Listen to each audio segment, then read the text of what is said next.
今日はニンニクのオリーブオイル漬けを作ろうと思います。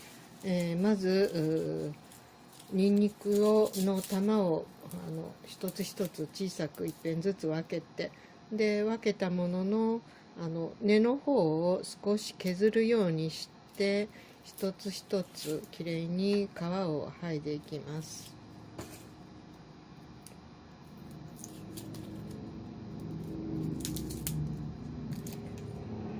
薄皮まできれいに剥いでいきます。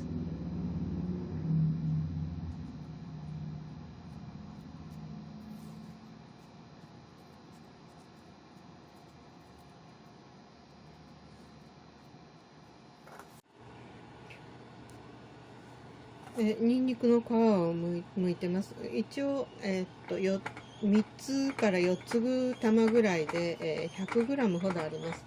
で鍋に、お湯を沸かして剥いたニンニクを湯にさっと通します。湯にさっと通して引き上げます。引き上げたら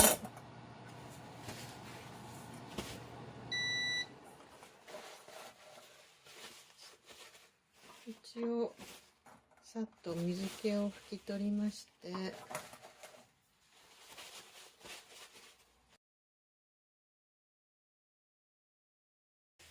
これを粗刻みにします。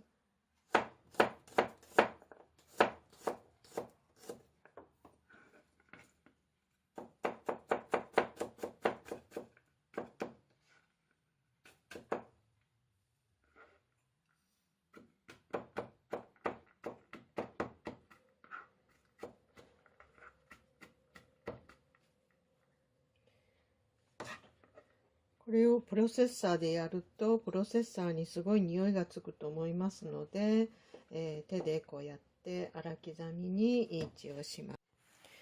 一応粗刻みにしました。ニンニクの匂いとアクが強いので、メガネと手袋をしてする方をおすすめします。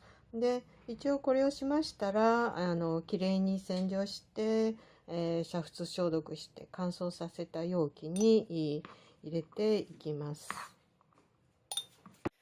ちょうど一瓶になります。この中にバージンオイル、オリーブオイルを入れていきます。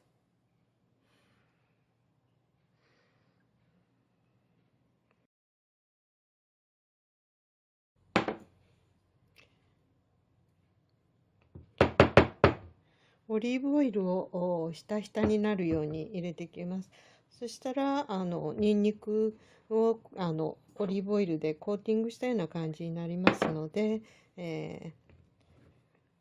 これで、蓋をして日にちとかを書いて、あれします。で料理には肉を炒める時にもうこのままスプーンで取って、炒めたりできますので、ちょっと作るまでは大変ですけども作っておくとその後の料理にはとても便利になります。